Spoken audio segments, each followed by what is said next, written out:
Grabe ang kahayupan ng Chinese Coast Guard na ito. Pilipinong mangingisda direktang binomba ng water cannon. Oo, yung mga mangingisdang Pinoy ang pinagbobomba ng China. Buti na lang Philippine Coast Guard to the rescue. Tara, pag-usapan natin ang mga yan. Grabe ang ginawa ng Chinese Coast Guard sa ating mga kababayan. Pinagbobomba ng water cannon. Parang kriminal tayo sa sarili nating karagatan. Nagsimula nga ito nang maaktuhan ng Chinese Coast Guard ang mga mangingisdang Pilipino. Pinapalayas daw sila pero nagmamatigas sila. Pinalibutan pa daw sila ng sandamakmak na Chinese fast boat. Nang hindi daw sila mapalayas ng China, dyan na nagsimula ang Chinang bombahin sila ng tubig.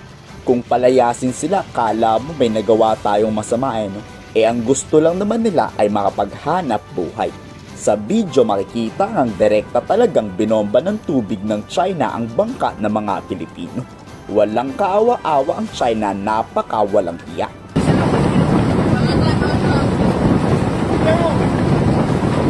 Nakuhaan pa yan sa mismong loob ng bangka ng Pinoy na nandoon. Tignan nyo kung gaano kalakas ang pressure ng water cannon.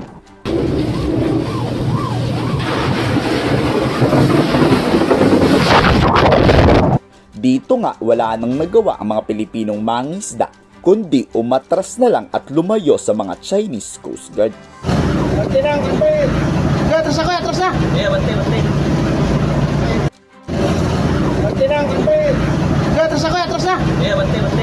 Natigil lang ang pagwa-water cannon ng China nang dumating na ang tulong mula sa mga Philippine Coast Guard ship. 2 barko ang idineploy ng PCG para palibutin ang mga bangka ng mga mangingisda.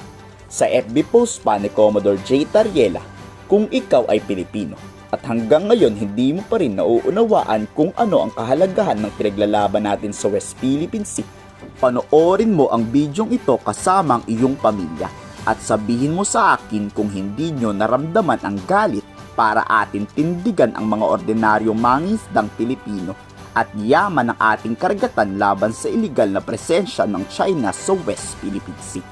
Isa lang ang ibig sabihin ni Commodore J. Tariela. Kung patuloy pa rin tayong boboto ng pro-China, buong West Philippine Sea ang mawawala sa Pilipinas. Milyong-milyong mangingisda ang mawawala ng trabaho. Naiintindihan nyo ba yon?